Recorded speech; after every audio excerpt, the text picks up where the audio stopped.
नमस्कार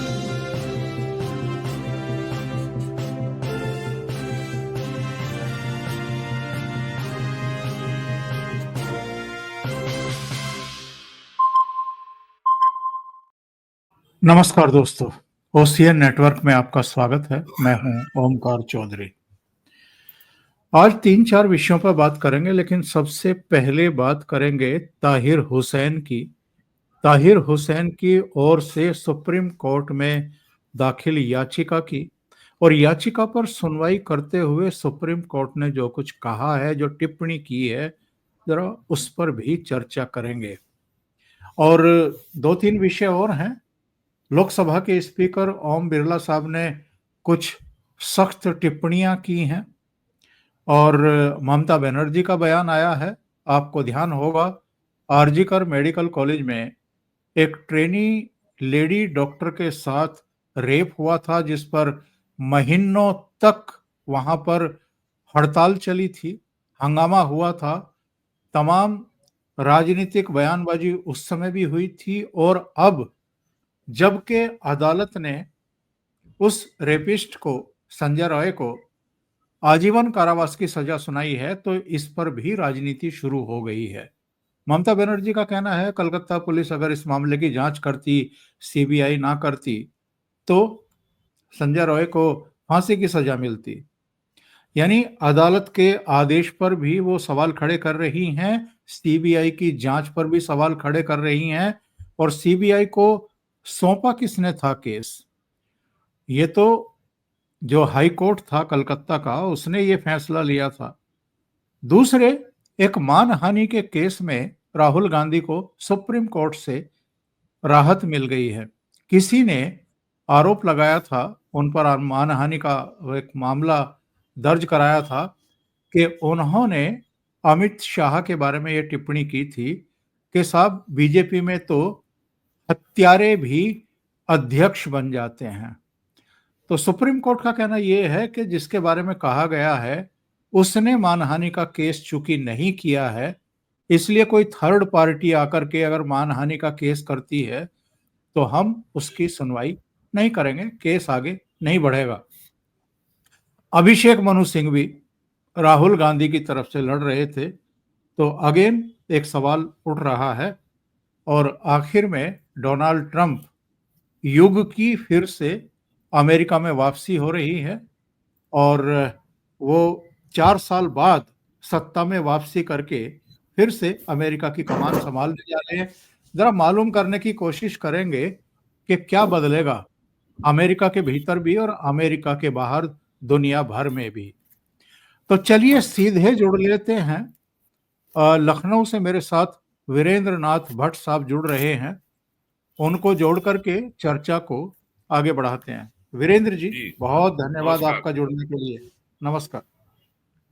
तो वीरेंद्र जी, सबसे पहले हम सुप्रीम कोर्ट की उस तल्ख टिप्पणी पर आते हैं, जिसमें सुप्रीम कोर्ट ने ताहिर हुसैन की याचिका पर सुनवाई करते हुए कहा है कि ऐसे लोगों को तो चुनाव लड़ने की इजाजत ही नहीं दी जानी चाहिए।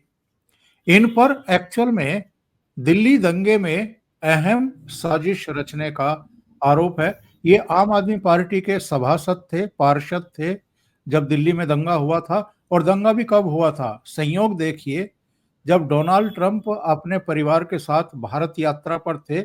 पहले गांधीनगर गए थे, फिर ताजमहल गए थे, उसके बाद ये लोग दिल्ली आए थे, और जैसे ही दिल्ली में इन्होंने कदम रखा, दिल्ली में दंगा भड़का दिया गया था।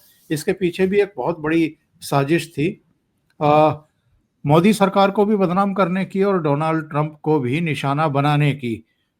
तो ये जो एक टिप्पणी सुप्रीम कोर्ट से आई है कि इतने संगीन आरोपों वालों को चुनाव लड़ने की इजाजत नहीं होनी चाहिए, इस पर मैं आपकी प्रतिक्रिया चाहता हूं। देखिए, आपको याद होगा, आज से 15 साल पहले सुप्रीम कोर्ट का फैसला था कि यदि किसी निर्वाचित जो जो जनप्रतिनिधि है, विधायक या सांसद, यदि उसका कन्विक्शन हो जाता है, तो वो कन्विक्शन की डेट से will stand disqualified from the membership of the particular house. यानी उसकी जो सदस्यता है विधानसभा या लोकसभा या राज्यसभा की, कोर्ट के फैसले के दिन से स्वयं समाप्त समझी जाएगी। और आपको याद होगा इसके और इस फैसले से लालू यादव प्रभावित हो रहे थे, तो मनमोहन सिंह मंत्रिमंडल ने 2012 या 13 में सुप्रीम कोर्ट के फैसले को पलटने के लिए कैबिनेट ने एक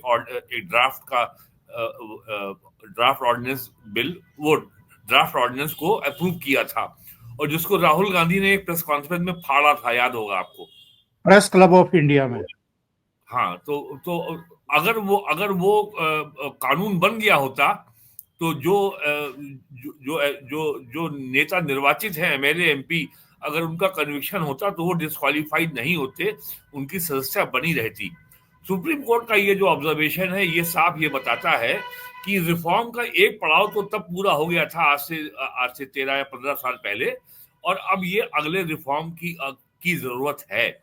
यहाँ ये भी बताना जरूरी है, आर्टिकल 141 में सुप्रीम कोर्ट जो आदेश देता है वो लॉ ऑफ द लैंड बन जाता है। जैसे सुप्रीम कोर्ट ने अपने एक जजमेंट के द्वारा ये कहा कि NOTA, none of the above, एक ऑप्शन दिया मतदाता को कि आप किसी दल को वोट ना दें, नोटा में वोट दे दें। तो वो संविधान के आर्टिकल 141 के तहत जो है वो निर्णय दिया गया था, और वो आरपी एक्ट का हिस्सा बन गया, रिप्रेजेंटेशन ऑफ पीपुल्स एक्ट 1951 का हिस्सा बन गया। तो सुप्रीम कोर्ट को भी इस मामले में अभी तो सुनवाई चलेगी, कोई ये ऑप्शन सुप्रीम कोर्ट के सामने है कि वो हीनियस क्राइम की श्रेणी को तय करे, सारे स्टेक होल्डर्स की राय मांगे, या और ये तय कर दे आर्टिकल 141 के तहत, ताकि वो आरपी एक्ट का हिस्सा बन जाए कि बहुत गंभीर धाराओं में जो लोग जेल में हैं, मुकदमा चल रहा है, और ये करीब 4 साल 9 महीने से जेल में है ताहिर हुसैन, तो इनको जो है इलेक्शन लड़ने पर रोक लगाई जाए। ये एक विकल्प है, और मेरा मानना है कि इस बारे में इलेक्शन कमीशन को अवश्य ही सरकार को इस बारे में एक रिपोर्ट भेजनी चाहिए। और इलेक्शन कमीशन ने बहुत लंबी सूची सौंप रखी है भारत सरकार को कि चुनावी कानूनों में क्या क्या रिफॉर्म किए जाएं, उसमें भी बहुत सारे होने बाकी हैं, तो उसके जरिए ये हो सकता है। लॉ कमीशन को भी इसके बारे में विचार करना चाहिए।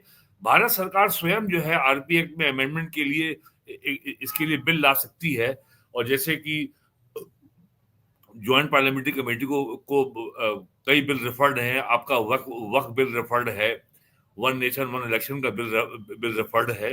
तो सारे स्टेक होल्डर्स की राय लेकर के एक व्यापक कॉन्सेंसस या आम सहमति बना करके निश्चित तौर पर इस पे विचार किया जाना चाहिए। और सुप्रीम कोर्ट ने आज जो ऑब्जर्वेशन किया है, तो हमें ये आशा करनी चाहिए कि इससे देश में और राजनीतिक दलों में एक नई एक बहस शुरू होगी, और इस ओर भी लोगों का ध्यान जाएगा। और ताहिर हुसैन का मामला तो आप जानते ही हैं, किस तरीके से इंटेलिजेंस ब्यूरो का एक असिस्टेंट था शर्मा, उसको जो है बुरी तरीके से उसकी हत्या करके बाद चाकुओं से गोदा गया, फिर उसके शव को अंकित नाले में शर्मा। फेंका गया। किस तरीके से उसके घर के ऊपर जो है एक गुलेल लगाई गई थी, और गुलेल लगा करके हिंदुओं के घरों के ऊपर वहां से पत्थर फेंके जाते थे। पुलिस को बहुत बड़ा जखीरा मिला था उसके घर छत के ऊपर से पत्थरों का, और यहाँ तक कि फायर बॉल तक फेंके गए थे। बहुत सारी चीजें हुई थी। और फरवरी 20 का तो दंगा, वो तो हमारा जो हमारा वामपंथी सेकुलर और जिहादी गठजोड़ की देन थी। और आपको याद होगा उस समय दिल्ली के शाहीन बाग में भी नागरिकता कानून के खिलाफ जो है प्रदर्शन चल रहा था। और वो तो मार्च में जब कोरोना आ गया और जब लॉकडाउन लगा, उसके चलते वो जो है वो शाहीन बाग खाली कराया गया। और फरवरी 20 में ही दिल्ली विधानसभा के चुनाव भी हो रहे थे, आपको याद होगा। और बहुत बड़े वर्ग की ये मांग थी कि शाहीन बाग के जो है धरने को हटाया जाए, लेकिन वो धरना भी हुआ।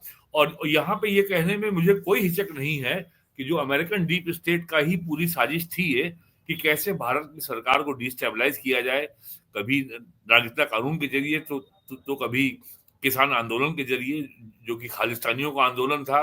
वो भी आपको मालूम है दिल्ली हरियाणा बॉर्डर पे एक साल से अधिक तक बैठे रहे, और आज भी बैठे हुए हैं हरियाणा पंजाब बॉर्डर पर। अब तो खैर उनको केंद्र सरकार ने बातचीत का न्योता दिया है 14 फरवरी को, वो शायद चंडीगढ़ में वो बातचीत करने को तैयार भी हो गए हैं।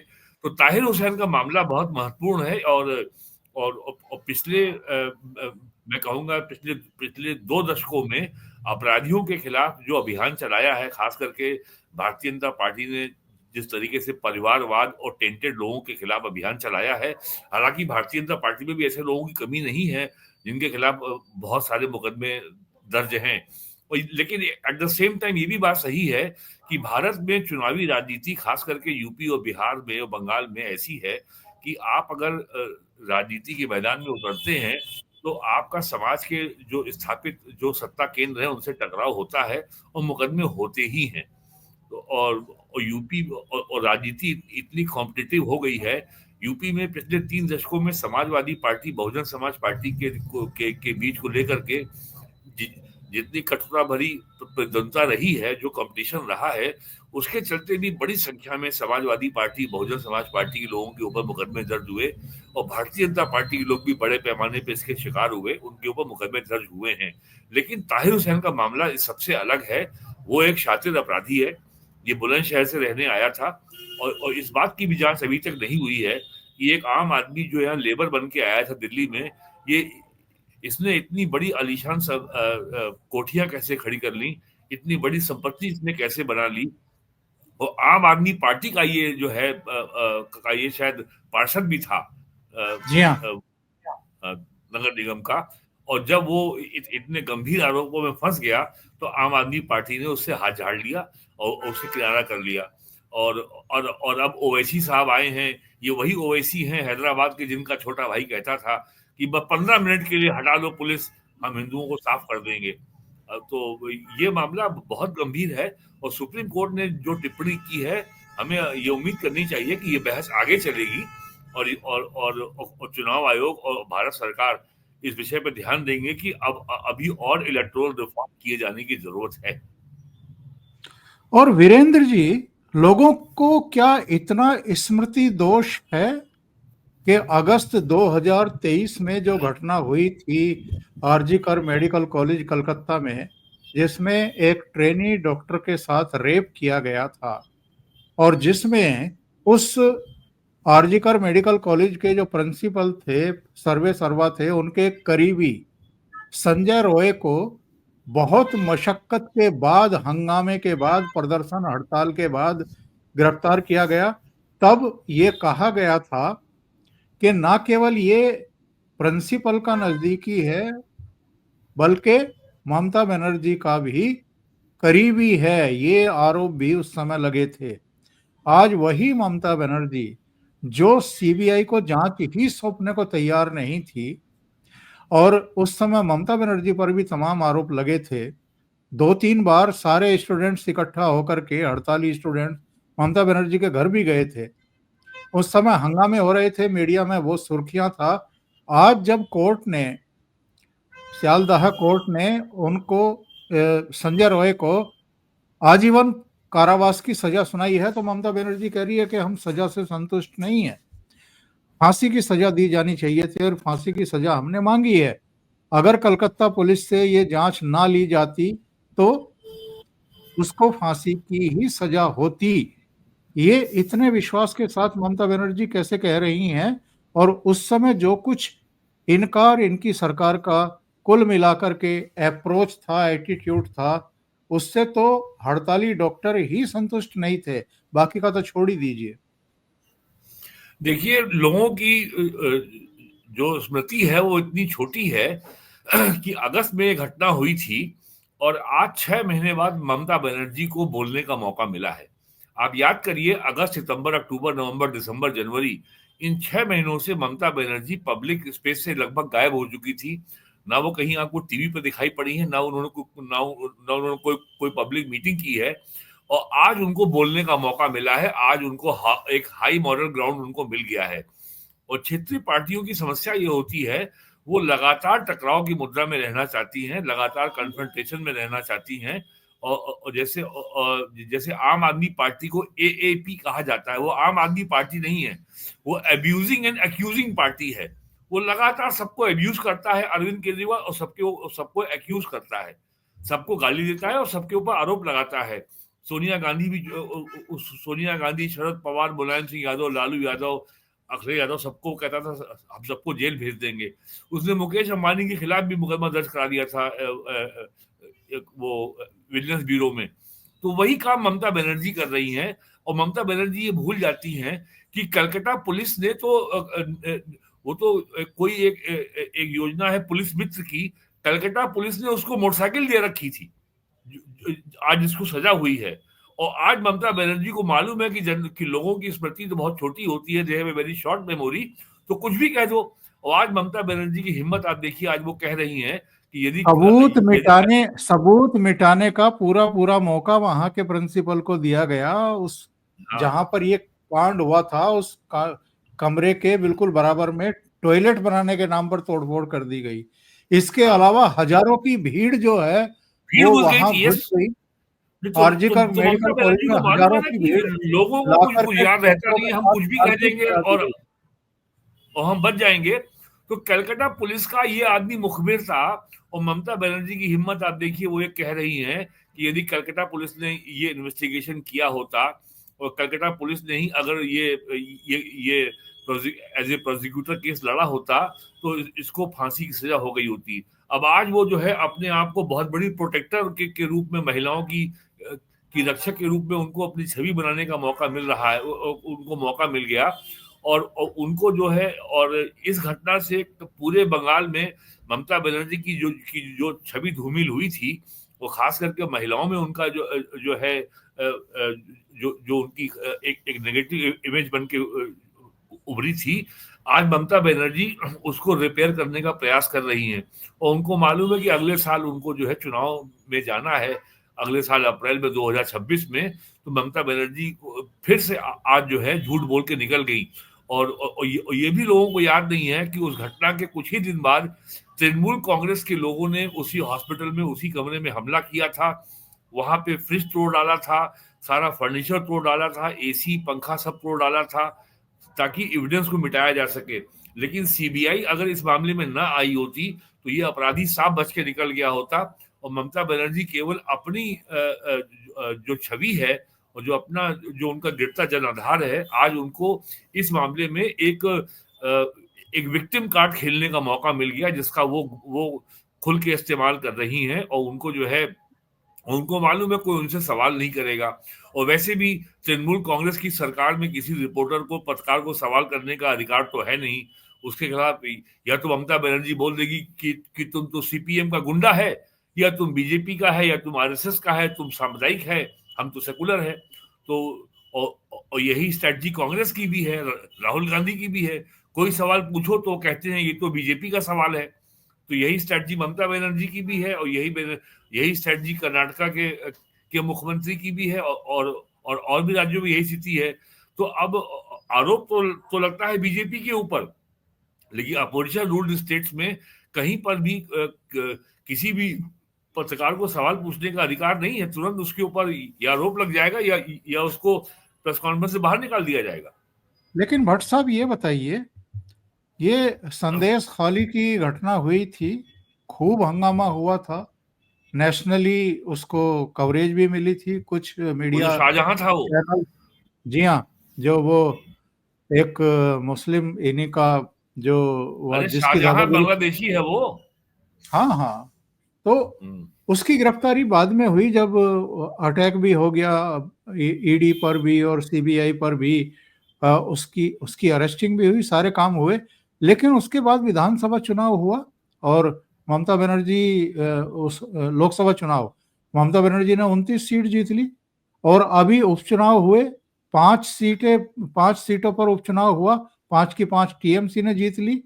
तो इसका इसका मतलब क्या निकाला जाए कि चाहे जो होता रहे बंगाल में, चाहे आरजीकर मेडिकल कॉलेज में ट्रेनी डॉक्टर के साथ रेप हो जाए, उस पर हंगामे हो जाए, चाहे संदेश खाली में वो कांड हो जाए, दलितों के साथ इस तरह का दुराचार हो जाए, तो भी ममता बनर्जी का जीतने का क्रम तो रुक नहीं रहा साहब। कोई आम जनता पर कोई फर्क पड़ता हुआ दिखाई दे रहा है क्या? ये जादू कैसे कर रही है समाजवादी ममता पार्टी बनर्जी? को और कांग्रेस को सारी गड़बड़ियां चुनाव में खाली दिखाई पड़ती हैं उत्तर प्रदेश में, उनको कभी बंगाल में कुछ दिखाई नहीं पड़ता है। और यहाँ पे मैं कहना चाहूंगा कि भारतीय जनता पार्टी की भी एक कमजोरी है कि जो भयानक अपराध हुआ था कलकत्ता के आरजी मेडिकल कॉलेज में, उसके खिलाफ जिस तरीके से बीजेपी को ऑफेंसिव माउंट करना चाहिए था और जिस तरीके का अभियान बीजेपी को चलाना चाहिए था, उन्होंने इसके ऊपर कार्रवाई नहीं की। शायद उनको लगा हो कि ममता बनर्जी अगर ज्यादा कमजोर होगी तो सीपीएम आ जाएगी। आप याद करिए अप्रैल 2020 में जब वहां पंचायत चुनाव हुए थे, सॉरी असेंबली चुनाव हुए थे 11-21 में, उस समय भी बड़े पैमाने पर बंगाल में हिंसा हुई थी। 1 लाख से अधिक लोग जो है बंगाल छोड़ के आसाम चले गए थे। मामला सुप्रीम कोर्ट में आया था और उस समय भी भारतीय जनता पार्टी ने इस मामले को बहुत ही ढीले ढाले तरीके से लिया था और सुप्रीम कोर्ट में जो है उसमें एक महीने के बाद की तारीख लगती थी। आज किसी को याद भी नहीं है कि सितंबर 21 में 2021 में जो पश्चिम बंगाल विधानसभा चुनाव में जो हिंसा हुई थी, उसके शिकार हिंदू ही बने थे, बलात्कार भी हुए थे महिलाओं के साथ। उस मामले में क्या हुआ किसी को पता नहीं है। उसके पहले पंचायत चुनाव हुए थे, 11,000 से ज्यादा सीटें ऐसी थी ग्राम पंचायत के प्रधान की, जहां केवल एक ही नामांकन पत्र लिया गया और, और कई हजार सीटों पर तृणमूल कांग्रेस के जो उम्मीदवार थे वो निर्विरोध चुनाव जीत गए। ये भी मामला सुप्रीम कोर्ट में गया था। तो लोकतंत्र का जो माहौल चल रहा है पश्चिम बंगाल में, वो तो अद्भुत घटना है। और उस पे ना अपोजिशन की कोई पार्टी बोलती है, ना सीपीएम बोलती है, ना कांग्रेस बोलती है। और बीजेपी भी जो है अपने जो उसके चुनावी हित हैं, जो उसके लॉन्ग टर्म इलेक्टोरल इंटरेस्ट है, उसके अनुसार ही वो चीजों को तोलती है। और जितना एक निर्णायक एक्शन की लोगों को उम्मीद थी बंगाल में इस मेडिकल कॉलेज कांड के बाद, ऐसा कुछ नहीं हुआ। जबकि संविधान के आर्टिकल 256 या 258 में केंद्र सरकार को राज्य सरकार को बाइंडिंग इंस्ट्रक्शन देने का अधिकार है। केंद्र सरकार किसी भी राज्य को ये बाध्यकारी निर्देश दे सकता है कि आप इसमें ये कार्रवाई करिए। और अगर ये कार्रवाई वो राज्य सरकार नहीं करती है तो केंद्र को उस राज्य की सरकार को आर्टिकल 356 के तहत बर्खास्त करने का अधिकार है। आज तक नरेंद्र मोदी सरकार ने किसी भी राज्य में, खास करके केरल या बंगाल में, संविधान के इस प्रावधान का इस्तेमाल नहीं किया है। क्यों नहीं किया है ये तो बीजेपी के लोग ही बताएंगे। लेकिन जो बंगाल में स्थितियां भयावह हो चुकी हैं और कम से कम 5 से 7 हजार गांव ऐसे हैं जहां पे आज एक भी हिंदू व्यक्ति शेष नहीं है।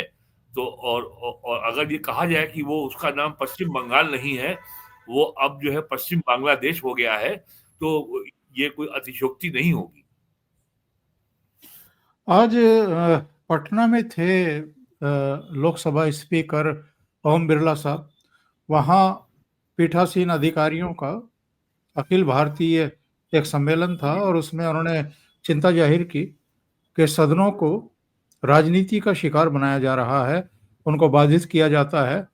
सदनों के सामने, यानी राज्यों के सामने भी और देश की संसद के सामने भी जो बड़े मुद्दे होते हैं उनकी अनदेखी कर दी जाती है, कामकाज ही नहीं चलने दिया जाता है। जाहिर है 2014 के बाद से जो परिस्थितियां बनी है, और ओम बिरला साहब भी 2019 से तो स्पीकर हैं ही, दूसरी बार स्पीकर बने हैं, तो वो देख रहे हैं रंग ढंग विपक्ष का, जिस तरीके से सदनों में बाधा डाली जाती है, छोटे छोटे मुद्दों को लेकर के सदन नहीं चलने दिए जाते हैं, हल्ला काट दिया जाता है। उन्होंने कहा कि दलों को अपने सांसदों के लिए आचार संहिता बनानी चाहिए। क्या दल ऐसा करेंगे? देखिए, आप केवल पिछले 2 साल का रिकॉर्ड ले लीजिए। जब भी लोकसभा का सत्र शुरू होता है, कोई ना कोई घटना ले आते हैं। 2023 में पहले आया पेगासस, फिर और उसके बाद फिर जो है लास्ट ईयर जुलाई में आया, उसके बाद आया वो मणिपुर की हिंसा, उसके बाद आया अडानी के बारे में हिडनबर्ग की रिपोर्ट मार्च 2023 में। 24 में आपने देखा लोकसभा के पहले सत्र में जुलाई में बिना किसी कारण के कांग्रेस ने कितना ज्यादा हंगामा किया। यहां तक कि वो लोकसभा का पहला सत्र था और पहला सत्र सदैव राष्ट्रपति के अभिभाषण के साथ शुरू होता है और उसमें चर्चा के बाद, बहस के बाद प्राइम मिनिस्टर जो हैं या जो जो लीडर सदन होते, जो लीडर ऑफ द हाउस हैं, वो उस चर्चा का जवाब देते हैं। तो प्राइम मिनिस्टर को 1 घंटे से अधिक के भाषण को कितना ज्यादा डिस्टर्ब किया गया, उनको बोलने नहीं दिया गया किसी और कांग्रेस के लोगों ने तो मतलब प्राइम मिनिस्टर के सामने आ गए और एक आदमी तो बहुत चीख रहा था, उन कांग्रेस का सांसद, उसको प्राइम मिनिस्टर ने अब एक गिलास पानी भी दिया कि भाई तुम थक गए होगे नारा लगा लगा के, थोड़ा पानी पी लो। उसके बाद अभी जो जो विंटर सेशन है उसमें आपने देखा किस तरीके से अंबेडकर के बारे में टिप्पणी को लेकर के हंगामा किया गया, यहाँ तक कि मुकदमे भी हुए और बीजेपी के एमपी को के ऊपर हमला भी किया गया, राहुल गांधी के खिलाफ भी जो है दिल्ली में एफआईआर दर्ज हुई।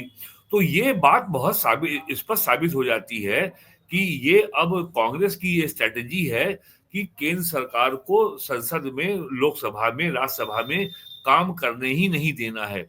यहाँ तक कि पिछला जो पहला सत्र था राज्यसभा का, ये 2024 के लोकसभा चुनाव के बाद, उसमें राज्यसभा में भी प्राइम मिनिस्टर को बोलने नहीं दिया गया था और दिग्विजय सिंह और प्रमोद तिवारी जैसे जो सब 74-75 ईयर्स के लोग हैं, इन्होंने बहुत हंगामा किया था।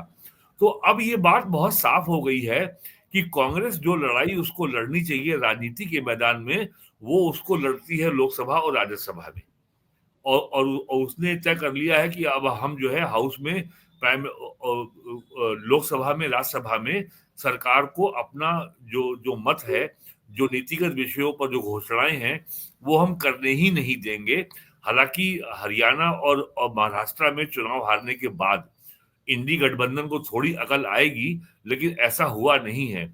और आप ये देखिए कि राहुल गांधी की क्या क्या स्थिति हो गई है। अभी पिछले हफ्ते जब कांग्रेस के नए भवन का उद्घाटन हुआ दिल्ली में कोटला मार्ग पे, तो राहुल गांधी बोल गए, I am fighting BJP, RSS, BJP and Indian state. ये बात तो कोई कोई जो नक्सलाइट भी नहीं कहता। ISI of Pakistan is fighting Indian state, Lashkar Taiba is fighting Indian state, Hizbul Mujahideen is fighting Indian state, या जो छत्तीसगढ़ के जो जो नक्सलाइट हैं, जो लेफ्ट विंग एक्सट्रीमिस्ट हैं, they are fighting against Indian state. Rahul Gandhi इस हद तक चले गए और उनको ये मालूम है कि भारत इंडियन स्टेट माने इंडियन गवर्नमेंट नहीं होता है। स्टेट के 4 अंग होते हैं, पहला भूभाग, टेरिटरी, दूसरा वहां की जनता, और तीसरा भारत की सरकार, और चौथा उस राज्य की, उस देश की सॉवरेंटी, सार्वभौमिकता। और पॉलिटिकल साइंस में किसी भी देश को स्टेट कहा जाता है और हिंदी में राज्य कहा जाता है। हालांकि हिंदी अखबारों ने इसको बहुत गलत रिपोर्ट किया था और सारे हिंदी अखबारों ने इंडियन स्टेट को राज व्यवस्था कह दिया था। तो अब तो राहुल गांधी सीधे सीधे देशद्रोह पे उतर आए हैं कि हमारी फाइट तो इंडियन स्टेट के साथ है। ये बात तो कोई जो ताकत, जो संगठन, जो शक्ति घोषित तौर पर देश की विरोधी है, ये तो वही बोल सकती है। और मुझे बड़ा आश्चर्य है कि भारत सरकार और सारी संस्थाएं इसके ऊपर खामोश हैं और वही आरोप लगा रहे हैं कि बीजेपी, आरएसएस ने भारत की सारी संस्थाओं पे कब्जा कर लिया है। अरे इंडियन स्टेट की जो संस्था हर पॉलिटिकल पार्टी भी है, कांग्रेस भी एक संस्था है, बीजेपी भी एक संस्था है। क्या कांग्रेस के ऊपर बीजेपी ने कब्जा कर लिया है? तो ये मामला केवल अब लोकसभा तक सीमित नहीं रह गया है। अब देखिए राहुल गांधी तो he is waging war against Indian state. ये तो कोई नक्सलाइट ही कर सकता है, आईएसआई और पाकिस्तान कर सकता है, कश्मीर के आतंकवादी कर सकते हैं, या जो एक जमाने में उल्फा जैसे नॉर्थ ईस्ट के आसाम में जो आतंकवादी सक्रिय थे, वो कर सकते हैं। तो ये मामला अब केवल लोकसभा की कार्रवाई तक सीमित नहीं है। अब तो लड़ाई वो भारत स्टेट के खिलाफ आ गई है। India is a nation state. तो कांग्रेस की ओर से, कांग्रेस के लोग इसको जो है इसके ऊपर गोल-मोल जवाब दे रहे हैं, लेकिन जो जो लोकसभा स्पीकर ने कहा है, वो बहुत गंभीर विषय है।